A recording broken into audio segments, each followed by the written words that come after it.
Welcome, everyone, to episode 67 of Disney with the Ducks. Tonight, you've got John Crawl with you, and then some of my other favorite ducks, Jody B. Hi, friends. Oh, Blue Jean this evening. Howdy. We've got Kevin. Hey, guys. And we've got our friend Ruth joining us. Hi, everybody. All right, so happy Mother's Day to anybody out there who is a mother or has a mother. Hopefully you're wishing her a happy Mother's Day and got her a good gift. So we're recording this on Mother's Day, but you probably won't hear it for a few weeks. So I guess at that point, hopefully you had a wonderful Mother's Day. So yeah, happy Mother's Day to everybody out there in our community. So tonight, our question to get to know you is going to be, what temperature do you keep your house at?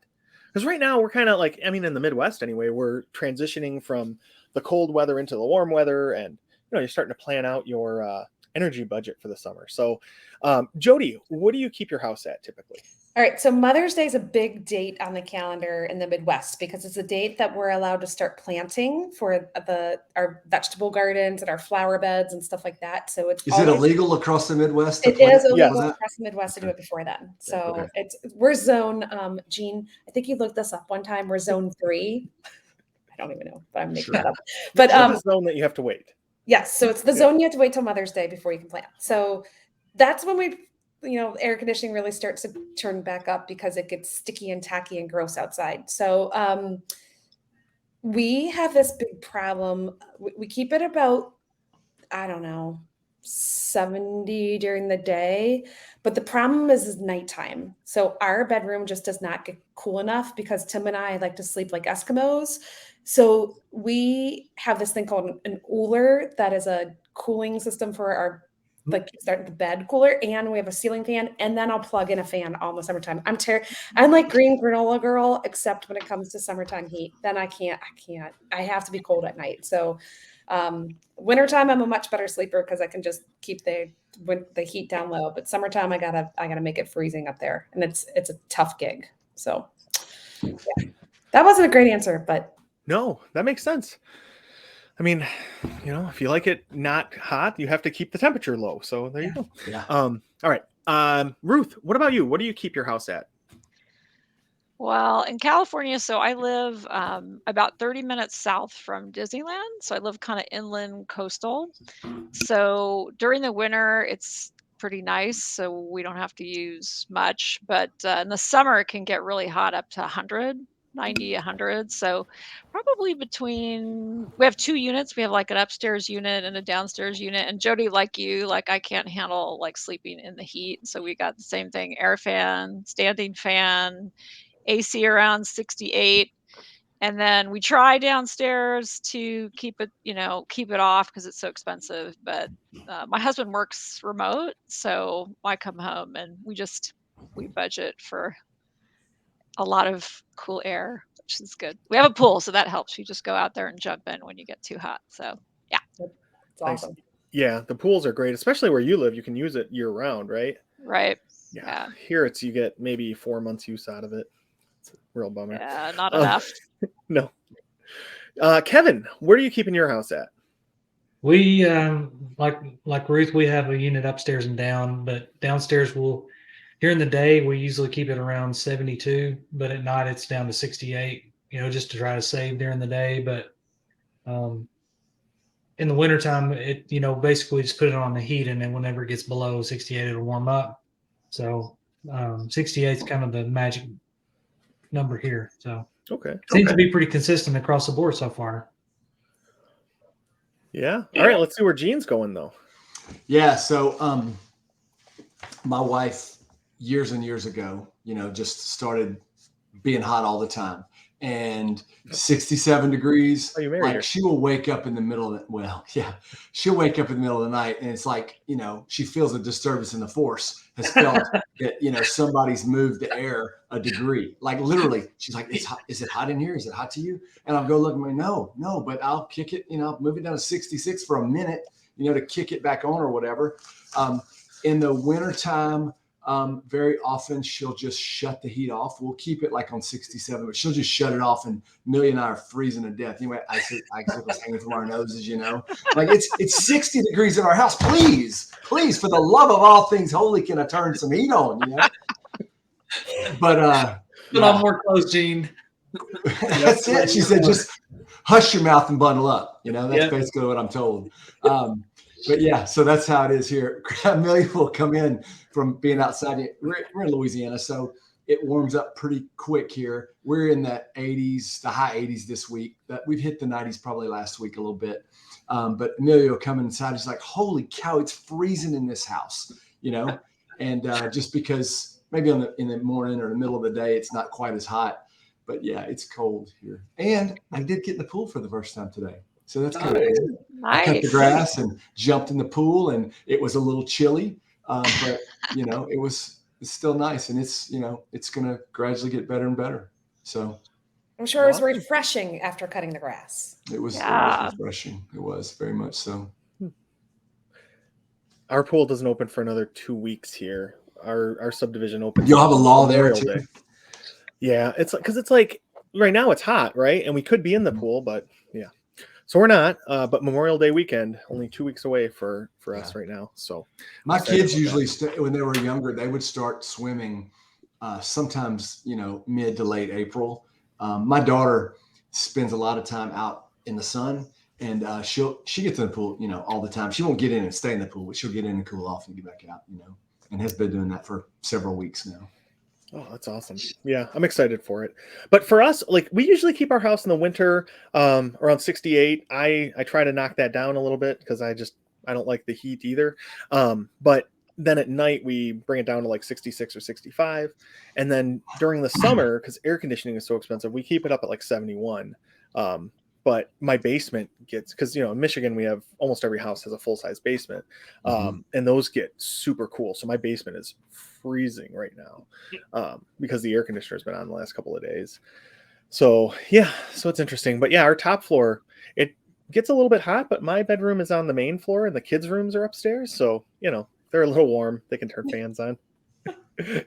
So unless Carly's listening to this, because she's my one that watches our show every week, then honey, no, I'm going to keep your room nice and cool. There you go. Just all right. So tonight our topic though is we're going to talk to Ruth about Disneyland. So Ruth, why don't you introduce yourself to our listeners? Sure. Hi, everybody. So my name is Ruth. I grew up in Anaheim, California, like a mile from the park, which was really cool. And like a lot of people that live near Anaheim, many young people end up working at the park, which I did. I worked there when I was 16, and I worked there for 2 years. So back in the 80s, you couldn't actually work for Disneyland until you were 17. But I have 5 siblings, and 4 of them worked at the park. And my older sister actually got me a job there for Erebus Brothers, which are the glass blowers. So the Crystal Shop and the Glass Blowers. So they're one of the only remaining companies that's not owned by Disney that works in the park. So they have an arrangement with them, and so you could work for them when you were 16. So I worked there a year, and then I worked in New Orleans Square for a year as well. So grew up, loving Disney, have been an annual pass holder. I actually have 2 boys. They're now in their 20s, 21 and 23, but used to take them when they were little, like your little guys, your little guy's age. So these 2 have been going to the park since they were, 1 years old. And I've also been a runner for 30 years. I ran my first race when I was 21, and I'm now 53. So I've been running a long time, and I've been doing Run Disney races. I did all the races in Anaheim. I probably participated in at least 14 races in Anaheim. Yeah. And then when they stopped the races, I started going to Florida every year. So I've done Wine and Dine, I've done the Disneyland Marathon, and I've done Princess. So I have a lot of experience with the parks and with running, and I've done marathons and half marathons. And I also worked at a hotel in the resort area of Disneyland too when I was like 19. So love the park. I'm a huge fan. I'm a big runner. And so, yeah, I'm super excited. I'm an annual pass holder now. So have been through everything with, COVID, coming back from COVID and kind of what it's like now. And so happy to answer any questions you guys have or give you any tips because it's really different. I remember the first time I went to Florida, I was like, wow, you have to take a bus everywhere. Like, I'm like, can I just walk? Can't walk anywhere. So it's really different. But I've come to really love both. I'll probably continue to go to Florida once a year, even though their Disney races are coming back because they're just so unique. And I think both parks have some really cool things about them, and it's cool that they're different. So you're not getting the exact same thing. So there's lots of hacks, just like there are in Walt Disney World. So, anyways, it's a little background on me. That's awesome, and that's so cool that you've been doing races at both different places because, Yeah. like you said, that it has to be so different. So before we get into all the, I guess, questions about Disneyland itself, one Yeah. of the things I was wondering about, based on what you were just talking about, is which do you prefer for a race? Do you have a preference of one over the other? I would say one thing I like about the Disneyland races a little better is the weather predictability. Like, I think in Florida, who knows, right? I remember the first Right. time I'm like trying to ask people in a group, I'm like, so what should I? They're like, I have no idea. Everything. Bring everything you Everything. have. I'm like, what? Right. So Bring everything you have. I feel like in California, like when you're looking at the weather like a week out, it's really accurate. So you can really plan on like, all right, it's going to be 60 or it's going to be maybe raining. Like, I think that's one thing I prefer about the California races is I feel like you can plan a little better for the weather, which is a big thing when you run and if you're trying to run for time or, costumes or whatever. I think Florida, just the parts of the course that are outside the parks is a lot nicer. Like your Anaheim's very urban area, it's very different. And so, and also I think in Florida, Disney has a lot more control of those areas, right? They have a lot of, it's all their property. So I would say that there's a very big difference in the courses when you're talking about outside of the park, right? Like inside the park is very similar, but the streets of Anaheim are not quite as beautiful as the streets of Orlando are. So although I think they've done a great job, in the races that I've done, they've done a great job. Yeah. Awesome. Are you doing the Disneyland race when it comes back next year? I am. I'm doing the Disneyland half. Yeah, and I'm doing Wine and Dine. So I'll be flying out to Orlando. And I did the Walt Disney World Marathon this year too. So twice in a year. So yeah. And I Awesome. usually You were there marathon weekend in I January? was. Yeah. Yeah. Great. And that's the second time I ran the full. So I tried to get into Dopey and it was crazy. I think because of the anniversary year, like Yeah. I just couldn't get it. So It's not all it's cracked up to be. yeah. I don't know. I'm kind of glad I didn't now. Having the year that I had in training, I'm like, yeah, it's okay. It all works out. Yeah. Yeah. The only race you ever feel weird not, saying I only ran a marathon is when you run Walt No. Disney World and you're like, am I really saying that? I only ran a I marathon? just said it last weekend though. So we have a Yeah. big race here called the Flying Pig, and Oh they yeah. do a challenge like a 3-way with cheese and 4-way with cheese. And I kept telling everyone, I'm only running the full. And non-runners look at you like you're crazy. Like, what do you mean you're only Exactly. running the full? I'm like, but there are these other races you can do, and I'm not doing those. And all my friends are doing them, and I'm not. So Yeah. you feel bad saying I'm only running the full. So Yeah, so I we know. had the bubonic plague or Ebola or something run through our rooms this Oh last no. year, and so a Man. couple of us missed a race or two, really not two, but I missed the half and Kevin missed the full, and I can't speak for Kevin. I'm working through it. Okay, I'm not bitter or anything, but I will tell you there's a bit of shame to say, yeah, I didn't complete Dopey. I didn't do the half. I mean, I did the full the next day after, being down for the count and Yeah, feeling the that's worst than ever in my amazing. life. No But food. I still, Yeah. the shame that I still feel because I don't have, Dopey medals. I've got shirts. Okay. I've got shirts in a box right here that I don't even feel like they can't even be in my sight because I'm ashamed that I even have them, That's funny. Well, I really am like now at a place where I'm like digging the half marathon. I ran 2 marathons within 8 months, and then I was just like, I'm fried. Like Yeah. I love the half because it's just manageable to train for. You recover real quick. Like so, I'm actually signed up for. I have 3 half marathons I've already signed up for. So I'm just Yeah. like cruising with that. So yeah, it's Wow. all good. That's a good distance. Yeah, Yeah, that's it's the fun. best distance. It's the It only is. distance now. You say that now, Gene, but we're gonna change your mind. It's gonna be a while. All right. So Jody, I think we have some questions that we've come up with that we want to talk to Ruth about. So We you wanna do, start? but I want to just jump back into something because when we got started, we were talking about how it was Mother's Day today. And Ruth, you said, why don't you tell us how you spent your Mother's Oh, Day? This yeah. it brings into perspective how much it is a locals park and how different it is Yeah. than Walt Disney World. So how did you spend your day today? So my boys said, "What do you want to do?" And I'm like, "Well, let's go to downtown Disney and have lunch." And so we just my boys, my 20-year-old, 21, 20, 23-year-old, and my 23-year-old's girlfriend, we all just went down to downtown Disney, had lunch at there's a restaurant called Naples, which is an Italian restaurant. It has this beautiful like outdoor space. I had my like rose gold mini ears on, and we just went, did some little shopping, had lunch, had a sangria flight. It was great. Had a little pizza. It was like the perfect Mother's Day. So a couple hours, went to the park, got a little Disney magic, and then I'm like, I gotta go. I'm on a podcast. I'm on a Disney podcast. I gotta be back. And then after this is presents from my son. So it's wow. it's a good day. So I just this has nothing to do with the podcast, but I have to tell you all that and Jean, we both have 16-year-old daughters who are either learning to drive or just got their driver's permit or whatever. So somehow on Mother's Day, I got scrambled eggs and my daughter got a car. I'm like, I'm not sure how this works That's not out. right.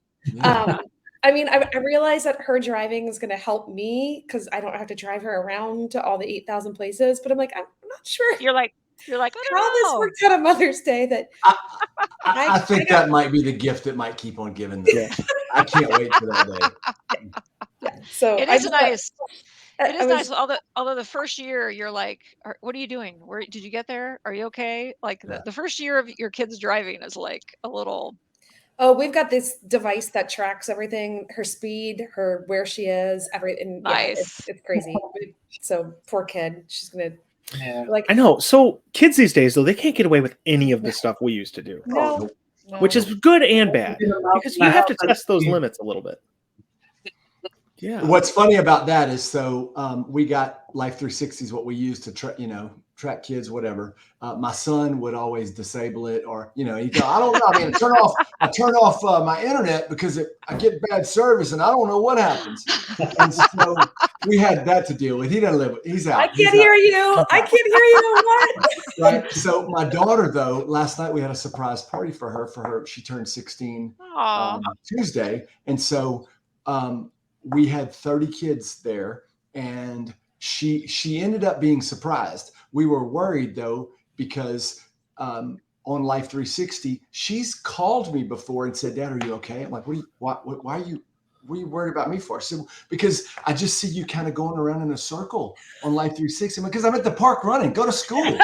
Don't worry about me, But so she knows she's got alerts for her friends and everything else. But I forgot that somehow mine turned off. I don't know what I was trying to get away with, but she and I are the only ones on it, But so anyway, she did, and her friends all did a good job of not telling her. But I thought that Life 360 and me, I thought it was going to give it away, but she ended up being surprised. That's funny. But she's a kid that, like she stood up and she, got everybody quiet so she could pray and bless the meal, last night before, she's very structured. Like if she ever sneaks out, it's going to be because, we wouldn't let her go to the library to study or something, I mean, I don't have to track her, at this point anyway. That might change. That's great.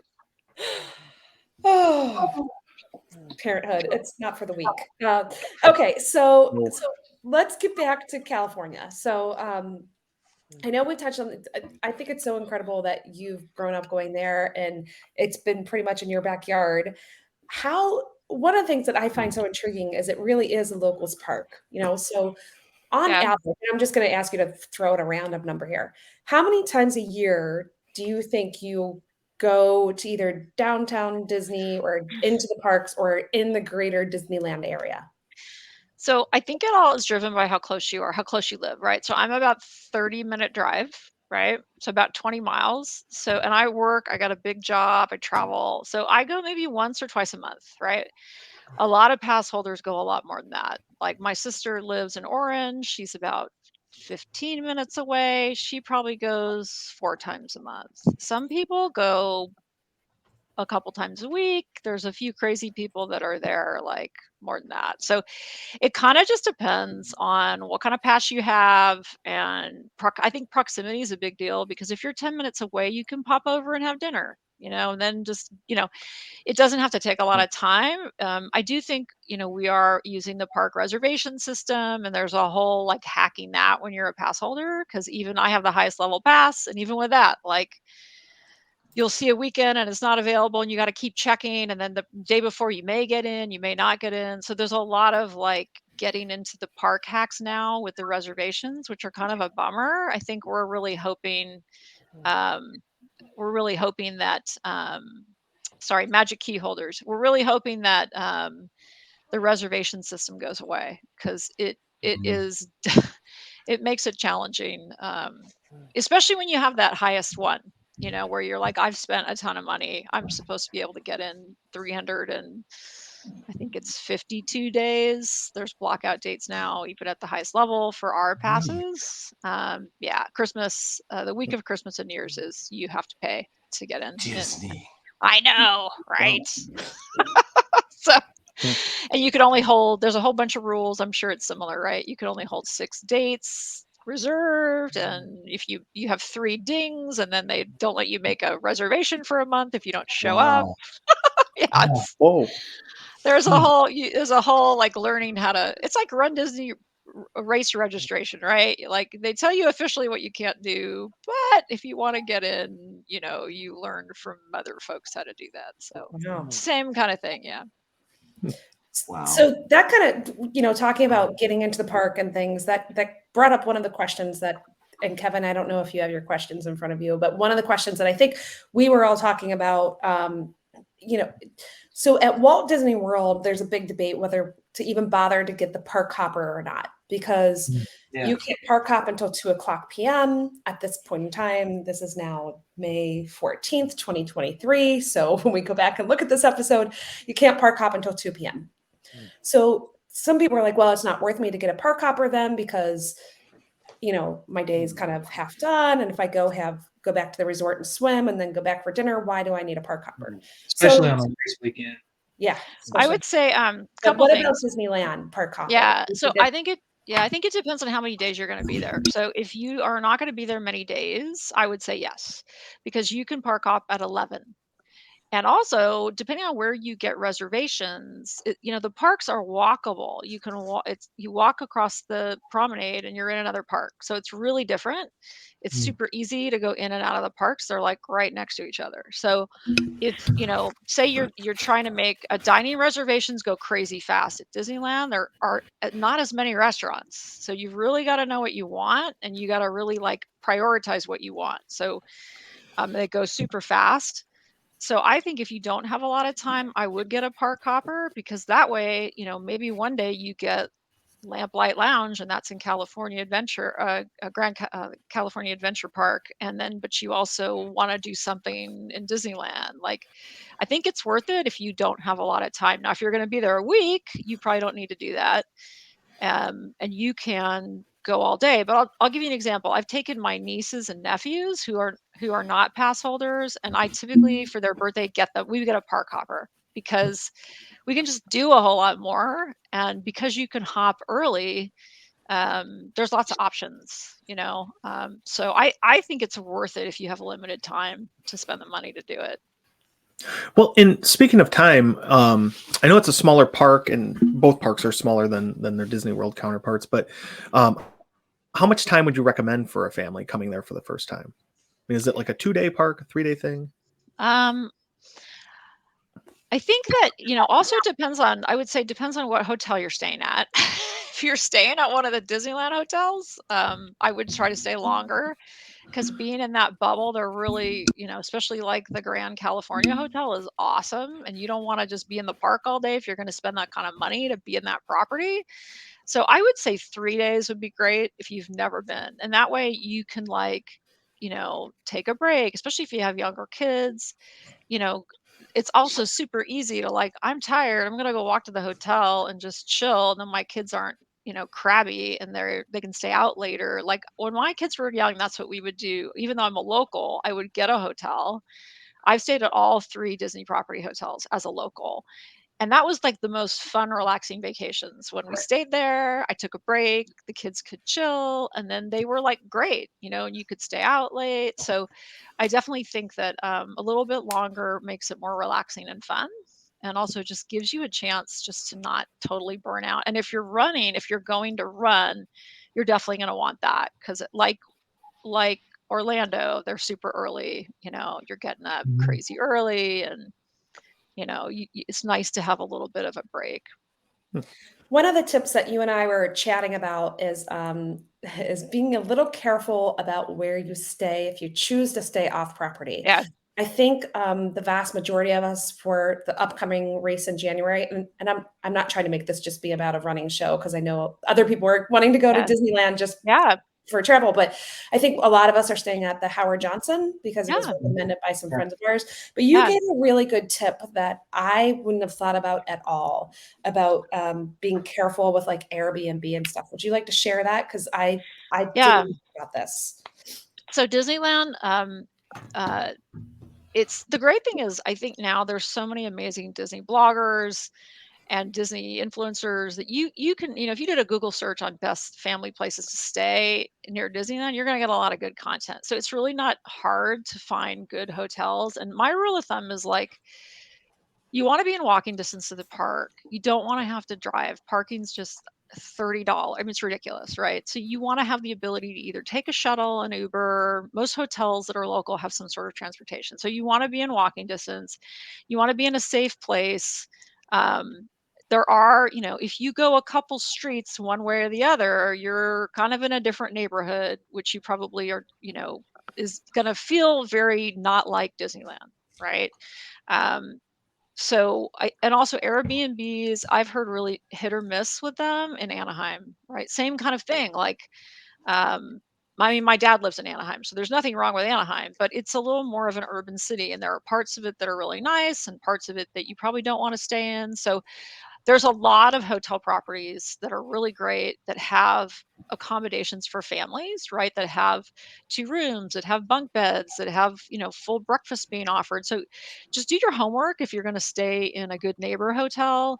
One of our favorites, now we don't have young kids anymore, but like if you like a nicer place, but you don't want to spend $800 a night at the the Grand Californian, is there's a new Westin, which is in walking distance, and it's really well located for the race. It's only like 2 years old. It's a beautiful hotel. It has an amazing gym, a rooftop bar. I mean, and the rates are really good. So it pays to just do a little research. And that property is super nice and it's as close, it's super close. So I'm like, I will save $400. That's where I'm staying the night of the race, just because it's right there. So lots of good places. The place that you stayed is highly recommended. I wrote a few more down just to help people listening. Also, let's see. You said Howard Johnson. Courtyard Marriott Anaheim theme park entrance has a water park. That place is supposed to be really awesome. The Hyatt House has kitchens and a complimentary breakfast if you have a bigger family. Residence Inn at the Anaheim Resort Convention Center. It's a nicer, newer hotel. It's like in shorter distance to walk. And then the hotels near the convention center. So I've stayed at the Anaheim Marriott, which is very nice. And that's a little further, but it's still walkable. And so is the Hilton. So those rates are all driven by like, is there a big convention in town? If there is, the prices are a lot higher. So it really is good to just check around because the rates really vary based on what's going on in Anaheim. If there's another event, I know Disney, plan this in January, which is probably a great time because the parks are so busy. It's my guess it's the one lull in the 4 that they used to do. So I'm sure they planned it to drive attendance, that it's going to help them fill the parks to have the race Yeah. the time that they Yeah. picked. So it's good, right? Yeah, what's the weather like that time of year? So it can, it's so interesting, right? This year we've had a ton of rain, which is really unusual for California. But the temps, if it's not raining, will be very nice. And probably, at 5 in the morning, it could be like when I run early, right? I'm a morning runner. Could be in the 40s. Could be in the 50s. Yeah, Nice. it's That's my you're not favorite.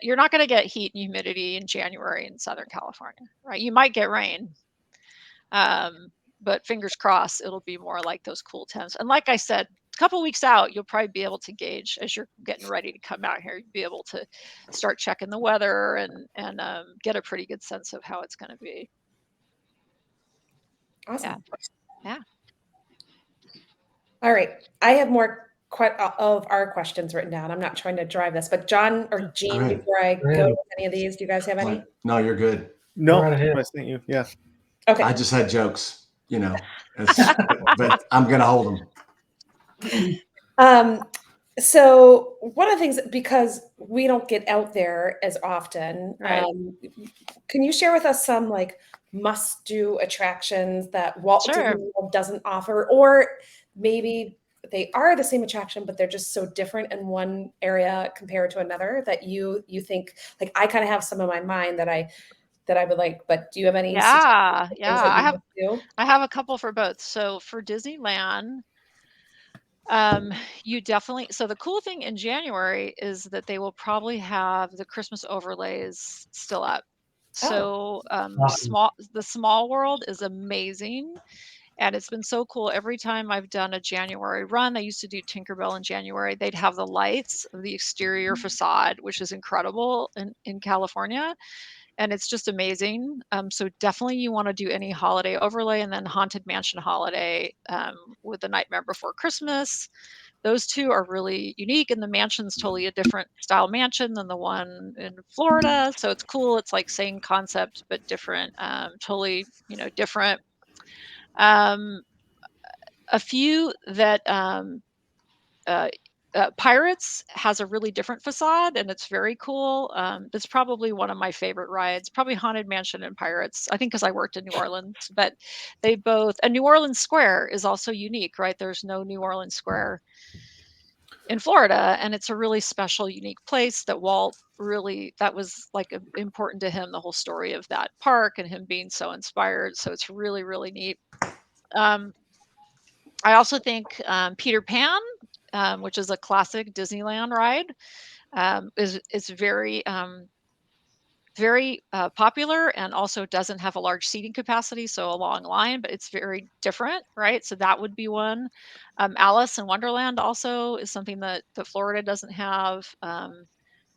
Tom Sawyer's Island and the canoes are also something that Florida doesn't have. So for Disneyland, and then also Space Mountain's a little bit different. So I would go on that. That's also the kind of original. So it's kind of cool. It's funny. Tomorrowland to me looks like Retro World. Like it doesn't really look like Tomorrowland. It kind of looks like what we thought Tomorrowland was going to be a long time Yeah. ago. And then for California Adventure, Cars Land is like amazing. So you definitely want to spend time there. It'll probably still be decorated. They do an incredible job in the holidays. So it's really, really beautiful. The Radiator Springs Racer is super cool. Amazing ride.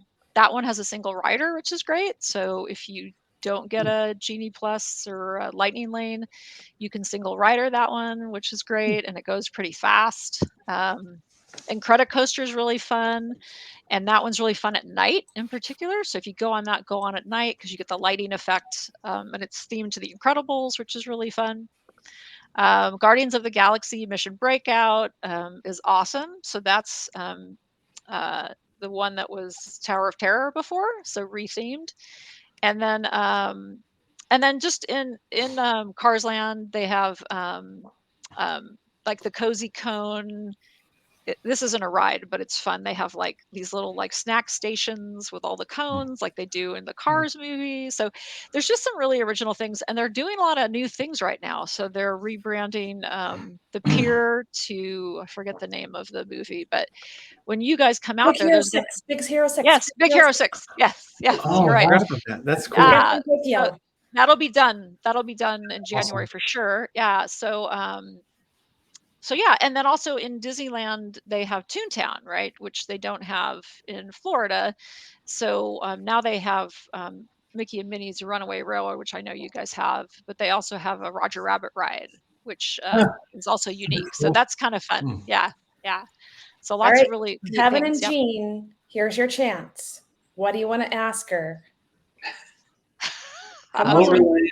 on Space Mountain. what'd you No. say? Right.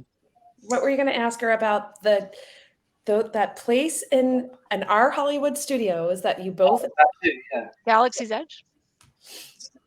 There's not a lot of difference. There's It's okay. not. There's not. I mean, it's weird, right? Like I went, and I got to be honest with you, I didn't spend a lot of time in Florida. I just kind of walked through, and I was like, it looks just like California. I mean, I think because they were opened around the same time. I'm sure just the site's different, right? Because they're on different, parts of the park. What's interesting about the one, our one, which I think is really unique, is there's no signage to it. You have to kind of find it. So it's kind of set back. So, Wow. you're like, where is that? Oh, I think it's there, and it makes it kind of cool because you have to sort of find it. And That's kind it of cool. kind of, yeah, it goes with like it being so immersive, right? Like it's Mhm. operates unlike any other land. And so I think Mhm. they do a good job of like making it feel intentionally different. But it's awesome, just like Florida. We talked a little bit about, you mentioned Space Mountain, and I know, and overlays and things. I know that there's a Star Wars overlay for Space Mountain. What kind of, when does that start and end? Is that It's how totally random. often? It's It's random. totally random. They will just like say, we're going to do it, and then it goes away. There's also one that they do for Halloween. So they have a couple Wow. overlays. Yeah. So it they don't really tell you when, unfortunately. It's sort of like our soaring. There's soaring over California, and then there's soaring over the world. So same thing. Most of the time it's soaring over the world. Occasionally they'll change it, but Disney just decides when. They don't really tell you when. One of the things that I experienced when we were out there, and I hear a lot about, is the character experiences are very unique out there. Can you tell us a little bit about that? How you typically interact with characters out in California? Yeah, I'll actually tell you a story which you guys might like. So I'm actually a breast cancer survivor, and Wow. I was out there 2 years. I'm a 10-year survivor, so That's my great. 2-year anniversary. Thank you. I took my boys, and this is when they were like, I think they were like 10 and 12, something like that, and we had shirts on.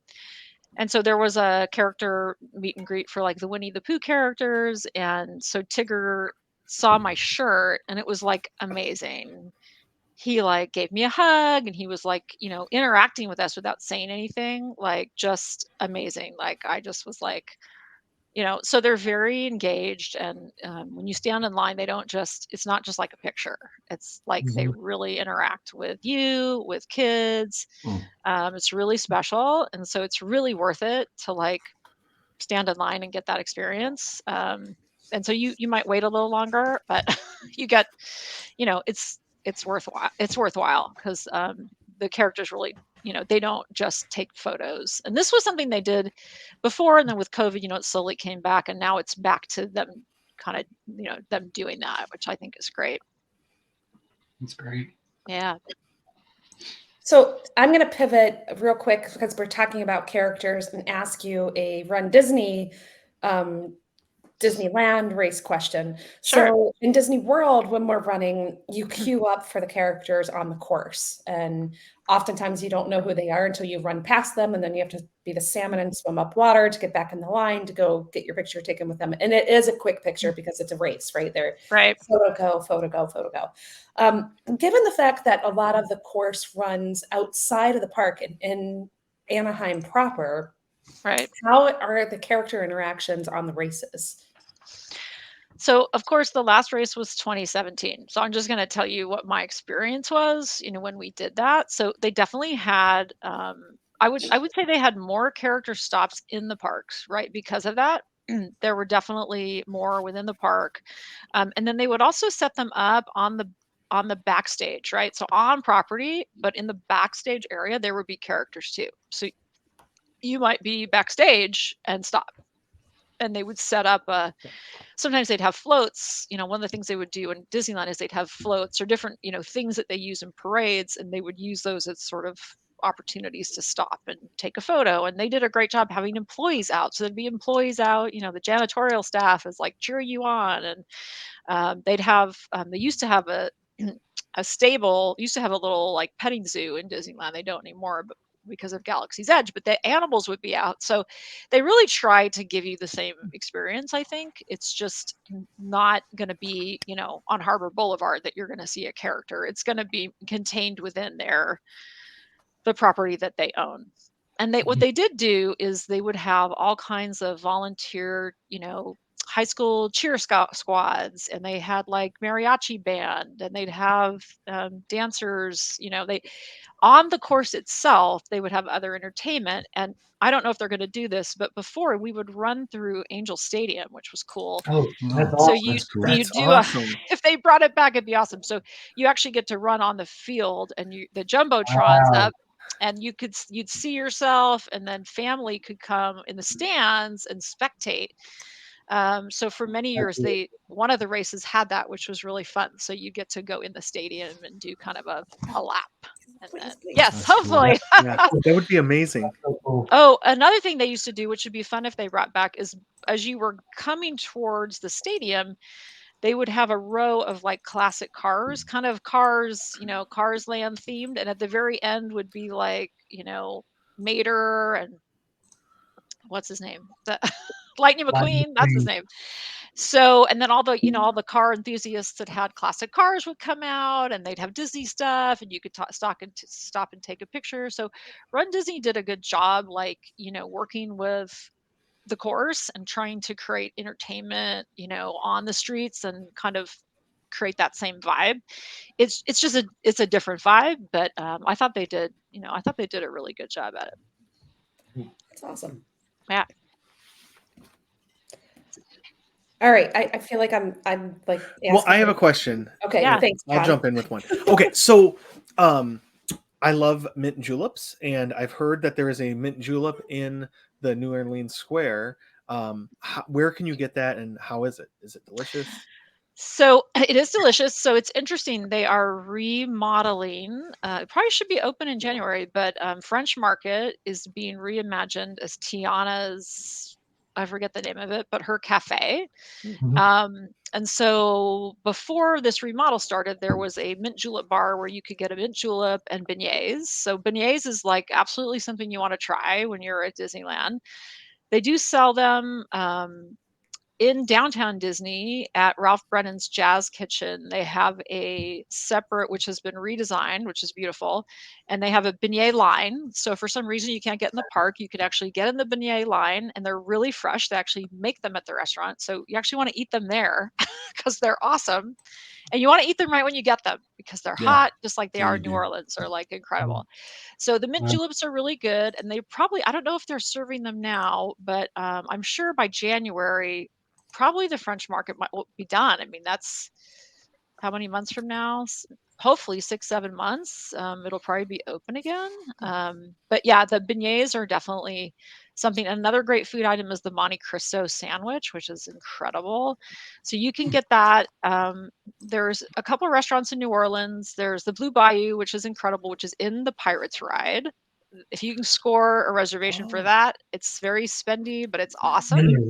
because So you it's are kind of in. like 3 caballeros at Disney Yeah. World, then, right, in Mexico? Okay. Three Amigos. Yep, for sure. It's awesome. The food's There great, you go. and the Wait, can I sandwich. tell you though Yeah. about our experience there? Because this is pretty funny. Uh-oh. So we had just been on Splash Mountain, and we did not realize that your Splash Mountain, you drown, like you get soaking wet. Everywhere. So we were sopping, soaking wet, and we went directly from there to our reservation at Blue Bayou, and we were freezing because the air conditioning was blowing. And I just remember my little guy, who at that point in time was much littler, like we kept asking for more cloth napkins to try to use them as like blankets because we were Oh, so no. wet and so cold that it was not an enjoyable experience. Not because it wasn't wonderful, but because we were so wet and Oh, no. Cold. so cold. It was I just had this incredible, like, can we have more napkins? Like we were all trying to use the napkins as like straws and blankets and wrapping them around our stuff because we were just drenched. So I had no idea that your Splash Mountain would get us that wet, and it did. Maybe Wow. we're just lucky. I don't know, but we You know got what? quite wet. They should sell ponchos in line for that. They could make a killing. I know, Mhm. right? Well, it's shut down now. They're redesigning it for Tiana's, the overlay, right? Yeah, So, but you're right. Yeah, you can get really wet. and that ride is going to be. I'm so excited for that because is that Me ride too. in New Orleans Square? No, it's Oh, okay. so Pirates is so there's the river and there's Pirates and then there's New Orleans Square and then Haunted Mansion and then Splash Mountain. So it's Okay, kind of, yeah, you kind of kind of out there. move all the way down through to Hmm. through the sort of end of the park that way. Yeah. And then Cafe Orleans is another place that you can get a reservation for, which is across the way from Blue Bayou. They have the Monte Cristo sandwich there too. So that's a nice place. A little easier to get a reservation there, but still you want to, you definitely want to hit that 60-day window pretty quick and really also know what time. All the locals know. That's another thing. You're competing with With magic people key who live. holders for reservations, and it's a system that could use a little work, in my opinion. But yeah, you just want to know what you want to do. So, a follow-up question about the mint julep. Yeah. It's a non-alcoholic drink, right? Right. Yeah. Right. Okay. So, Yeah. because there's no alcohol in the park, There is is, that but correct? only in some of the restaurants. So Blue Okay. Bayou, there's alcohol. I think Hmm. there's Oga's Cantina that has alcohol. Oh, okay. There's a lot more alcohol in the other park. Hmm. A Okay. lot more beverages, adult beverage options. But yeah, I just wanted to Yeah. clarify that for everybody Right. because mint Right. juleps typically are a very alcoholic beverage. Right. But yeah. Yeah. So It's more. Yeah. yeah. So that brought up a couple other questions I have, Jody, if I Yeah. can Please. ask Ruth. All right. So Ruth, what is your favorite restaurant in each of the parks and in Disney Springs? So actually, my favorite restaurant in Disneyland is Carnation Cafe. And Carnation Cafe is on Main Street. It was like one of Walt's favorites. And I love it because I like the food. I love the location. I love being on Main Street. I love that it's a sit down restaurant. And my sister used to work there. So I probably like it for that reason too.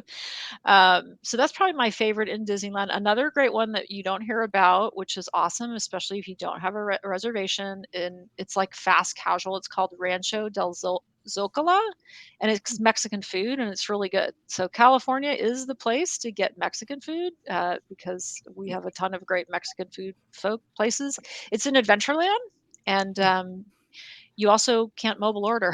So they have like it's fast casual, but you have like real plates and they, it's just like a really kind of little gem that a lot of people don't know about. Um, I love Blue Bayou, but it's like a special occasion. You're going to put down a lot of money to eat there. So it's just, not a place I go all the time. For California Adventure, my favorite hands down is Lamplight Lounge. So Lamplight Lounge is right on the water, which is awesome. So incredible views. Their food is really good. It's Pixar themed. You're just in the middle of the park. It's just awesome. Awesome place. Once again, really popular. So you're gonna want to jump on getting a reservation there. If you can get a late enough reservation, you can see World of Color from there, which is great, which is the water show. Um, and also I haven't gone, but I've heard that they have an amazing brunch. So if you're kind of breakfast people, I heard it's incredible. So I just think their food and the atmosphere is really great. Another, really nice place in California Adventure is Carthay Circle. That's a little more expensive, but very nice dining option too. And it really feels like a restaurant. So there's a lot of good food choices in California Adventure. Lots of places Awesome. that have good options. Yeah. And then what about, so Disney, I know downtown Disney is smaller than Disney Springs, Yeah. right? In size and number of options. But Right. do you have a favorite in there? So I would say downtown Disney's about a fourth of the size. Like that's how much smaller it is. But you're definitely in the bubble, which is cool, and you can walk everywhere, which is great. So I think Ralph Brennan's Jazz Kitchen is really great. So that's going to be more kind of New Orleans, jambalaya style, great drinks. They just redesigned the facade and have done a remodel. The restaurant looks really beautiful. So that's a great place. That's good stuff too. I'm just Yeah. going to tell you the Brennan's restaurants, and they are. There's a family of restaurants in New Orleans, and one of my very favorite steak places is Dickie Brennan's, and I mean they've got a ton of different restaurants, and they're all so good. Yeah, Yeah, so really good. you've sparked my interest. Yeah, it's I'm really a little good. bit of a snob about Louisiana food. I'm just gonna, because A that's little bit? where I live, and Well, yeah, for sure. maybe more than a little bit. But I mean, it's it all sounds pretty legit. Yeah, yeah. So Ruth, do they actually have live jazz music there? They do. They do sometimes. So same thing, just check, it probably depends on what time and what night you're there. There is a Ballast Point restaurant in downtown Disney, which is cool. So if you Oh, like beer, like the brewery, Ballast Point? yeah, Okay. they have a Ballast Point. And then they're actually they tore down 2 restaurants just like, I don't know, a week ago, and they're rebuilding. So there's going to be some new restaurants coming that might be done. I don't know if they'll be done by January. They tore down Catal and the Uva Bar Lounge. Those are owned by some other property owners. So there'll be some new stuff coming. I keep your eyes on what's happening there. It's going to be changing. Like I said, Naples, which is where we went. Great pizza, really good family spot. They redesigned the bar and the outdoors. It's really nice. You can usually get a reservation. And another tip is, like, for there, you can get a reservation using Open Table if you can't get one on the Disney app. So I think Ballast Point and a couple of the restaurants that aren't owned by Disney, that's similar to I know Disney Springs. You can kind of check. There are fewer restaurants in downtown Disney. And then there's some more of like casual places. Like they have a temporary Earl of Sandwich, but I think there's a lot of construction going on right now in our downtown Disney. So some of it should be done. Some of it, I'm sure they're trying to get stuff done, but it's construction. So I think it's one of those things. Maybe check back in 3 or 4 months and see what's open. Another really fun place if you're staying on property is Trader Sam's, which is in Disneyland Hotel, which is super fun bar. They have great food, and it's just a really awesome place. And then the Grand California has some great restaurants. They have Napa Rose, which is really high end, fine dining. And they also have a lounge. What's the name of it? I'll find it. An outdoor restaurant, which I like, which the food is really good. And you can get a reservation on the Disney app. Let me see. I'll look it up here. Sorry, I'm coughing so much. That's all right. That's Jeff's problem to fix. Yeah. Sorry, Jeff. I should be putting the mute button on, I know, but I'm not. Let's see. We wanted to feel loved and needed, so it's all good. Oh, good.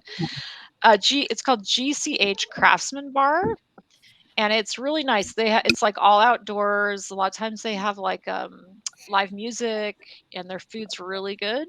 So And you said that's in the Grand Californian? Yeah, it's in Grand Californian, and it's a little easier to get a reservation there. So say you want to break, you want to sit down for dinner at a sit-down restaurant.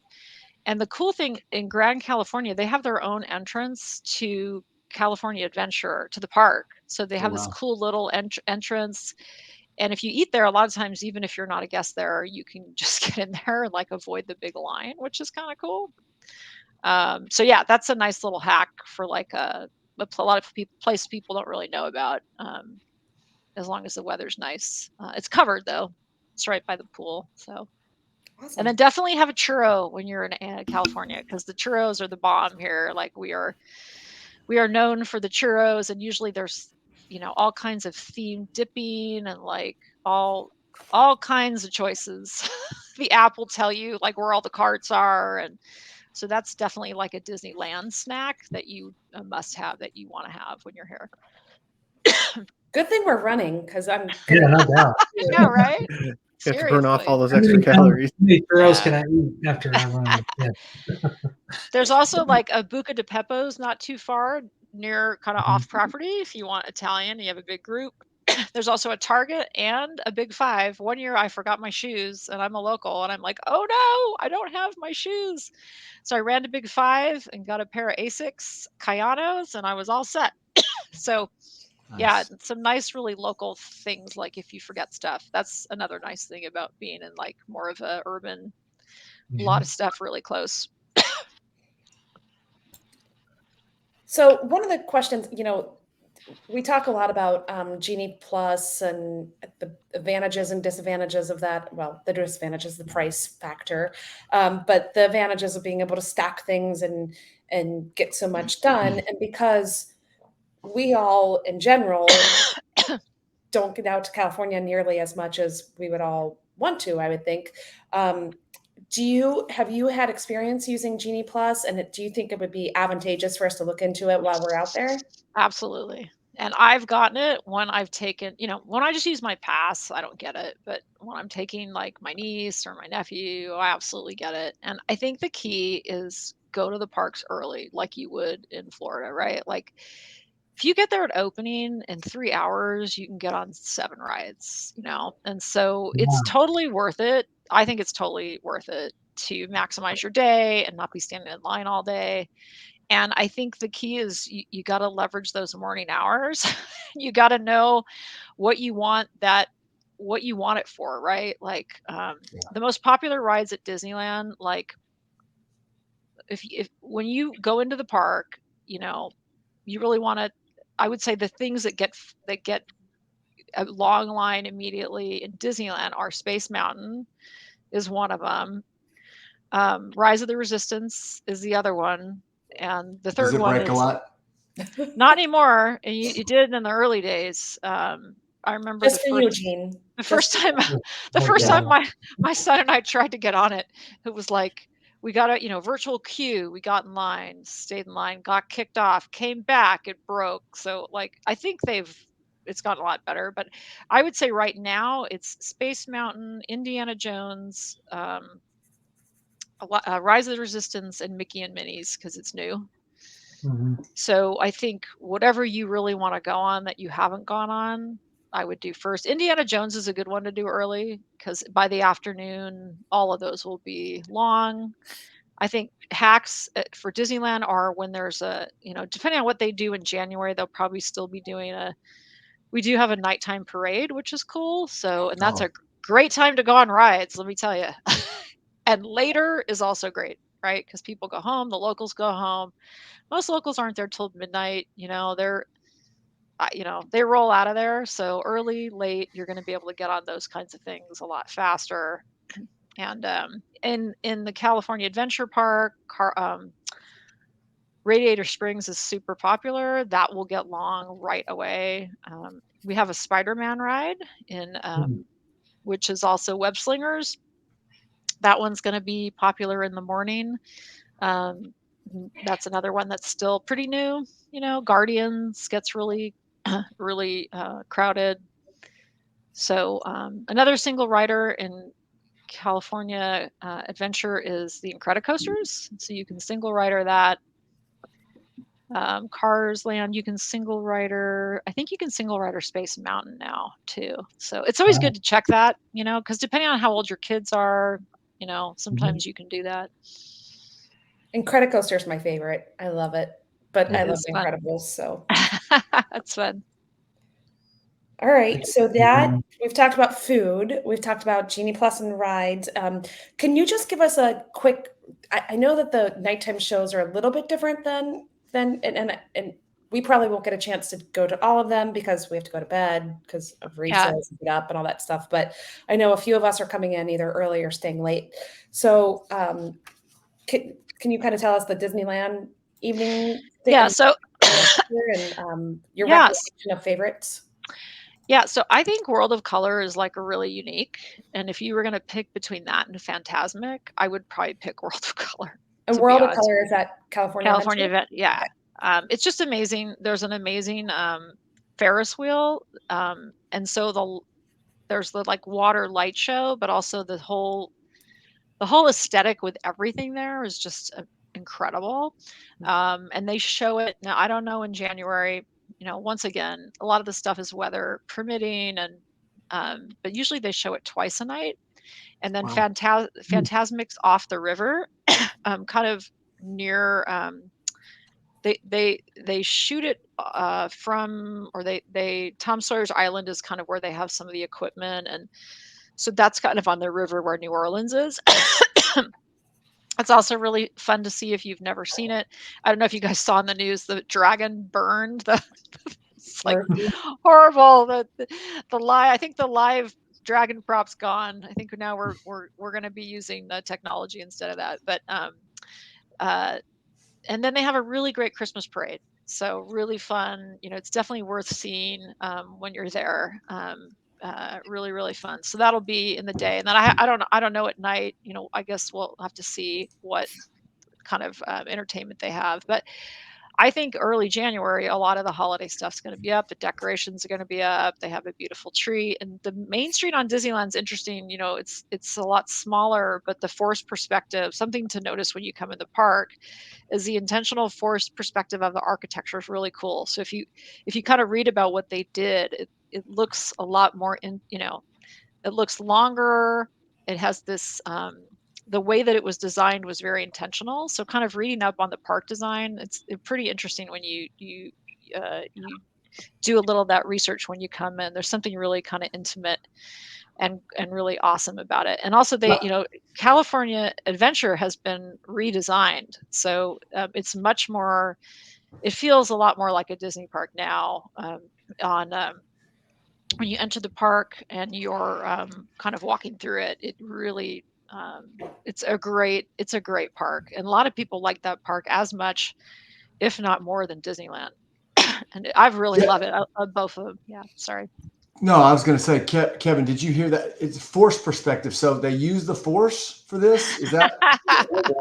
I'm not. Yeah. Kevin would be able to explain this. In a way Different that Jedi see the Force in different ways. Some see it as music. Some see it as light. Some see it as different Okay. things. Yeah, Okay.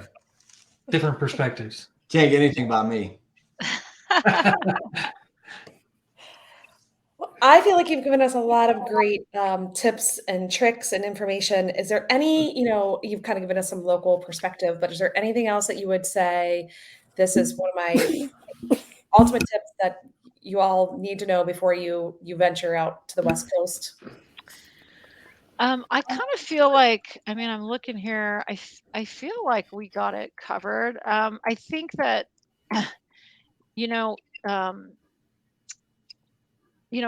just having a plan, right? Like you do for any vacation, and really like having your must-haves, like what are things that you really want to experience. If you're a really big fan of Walt, there's some really like his apartments. There's his apartment in Disneyland. There's a lot of great history in the Disneyland parks, and so just do a little research ahead of time before you come out. And like I said, I think the walkability is awesome about our parks, and you don't if you stay nearby, you can really just kind of be immersive in the park. And yeah, I think you guys are gonna love it. And yeah, I hope the stuff I shared is helpful. And Oh, super helpful. yeah, For yeah. sure. And now I'm starving, and I wasn't hungry at all. I know. So many good restaurants I need to go I'm to like, now. oh, a churro and a beignet, It's all so good. I'm sitting there thinking, like, what do I have in the pantry that's kind of close to that nothing? It's been great because several of us have commented that we know so little, we don't even know what to ask. at this point. Yeah, So Yeah. I really appreciate your overview, and you brought up things that I never would have even thought to ask about. And so I like for perspective, I never would have asked Agreed. about that. So it's great. Cool. Well, Ruth, Yeah. I know that I've been chatting with you in text messages, but I'm sure this group may have about 15 follow-up questions. And anybody on Sure. the Facebook page, if you have questions, Mhm. feel free to put it in our group. I'm sure that we can get it to Ruth, and she could be our kind of our honorary expert, our West Coast Yeah. correspondent expert, and we can maybe summarize some of the questions and ask her for some follow-up. But I'm really excited to head back out there. I know when we were out there, and I think it was 2019, 18 or 19. I should look that up. It was a great experience, Yeah. and I'm looking forward to experience it without my children and my adult friends, because that's also a different experience. That's right. That's right. And Well, if you, there's just so much to do in that area too, outside of Disney. That's really fun. Mhm. So it's yeah. just such a great area. Yeah, we went happy- to a Dodgers game, and we went to then we went down to San Diego. We went to a Padres game, and we did all sorts of things. So Yeah, well, also, a lot of stuff holiday time, right? So if you guys ever want to do a part 2, let me know as we get closer, because there's a lot of Yeah, cool things that time of the year Mhm. out here for people that are making it more of a trip. I might be able to give you some ideas. So that's awesome. Awesome. yeah, cool. All right. Well, now I think we need to move into our favorite part, right? Which is quacking up with the ducks. Ruth, if you don't have a joke, don't feel like you have to participate. I really need to do a better job of asking our guests if they want to participate in this part. It's not a question. So I- I actually looked one up Oh, because awesome. There we I go. I listened to your podcast. Thank you and for being so- prepared, and I apologize so- that I didn't prep you for that. So Well, it's more So- fun though when you don't have a heads up. That's right. Okay, are you ready? yeah. Hey, Okay, what do you get when you run behind a car? Uh, I think I got it. I think so too. I got it. What is it? Exhaust. Nice. Very nice. Nice on theme too, with a lot of There the we fun go. Disney discussion. There I you like go. it. Yeah. All right, Kevin, what do you got? We talked a little bit about restaurants, and did you know that there's a new restaurant on the moon? No. It's fantastic, but it has no atmosphere. Mm. The food's out of this world, though, right? Oh, there you Thanks, go. Gene. That was great. Ba-dum-bum-bum. Gene, ready to go. All right, Jody, what do you got? So, we're always talking about the environment around here, and one of the things that my son and I were talking about was oil and where it comes from. So, what should we do with crude oil? What do you think we should do with it? I don't know what. Teach it some manners, of course, Yeah. Oh, there you go. Emily posting all. Wow. and we post it all. All right, Gene, what's fun going on in your life? Yeah, man. I just, today's Mother's Day, and so I was doing a little research. And you guys probably didn't know this, but did you know that Mother's Day is the one day of the year that the least amount of crime is committed? And Why? it just goes to why? show you how the troublemakers that all these moms are. They're just so busy today getting breakfast in bed and going to church with their family. They don't have time to commit the crimes that they usually do.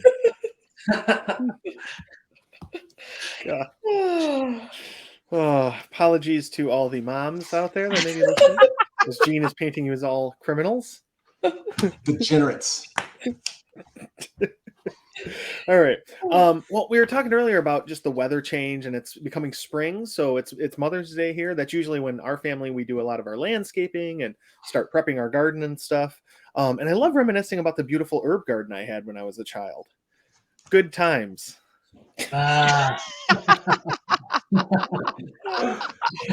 Oh gosh. Nice delivery. Oh man. All right. You know- Well, what Meant a lot to you, didn't it? it did. Yeah, meant a lot. What? You're on fire tonight. I love it. All right. So everybody who's listened this far, if you could head over to your podcatcher, give us a 5-star review. Tell us all the things you love about the show so we can try to do more of that. And then tell all your friends to join the Disney with the Ducks Facebook group. And if you have planning questions or you just want to share some info about a trip you went on or some pictures, just come on in there and share away. So we're getting quite the fun community over there with folks sharing some like news articles and just pictures of trips and that kind of thing. So yeah, hope everybody enjoyed the show. Ruth, thank you so much for taking the time to hang out with us tonight. You're welcome. And It was Really fun. enjoyed it. yeah, Thank you so It was much. fun. Awesome. and Kwaharini. Thanks, Word. friends. Thanks. See y'all soon.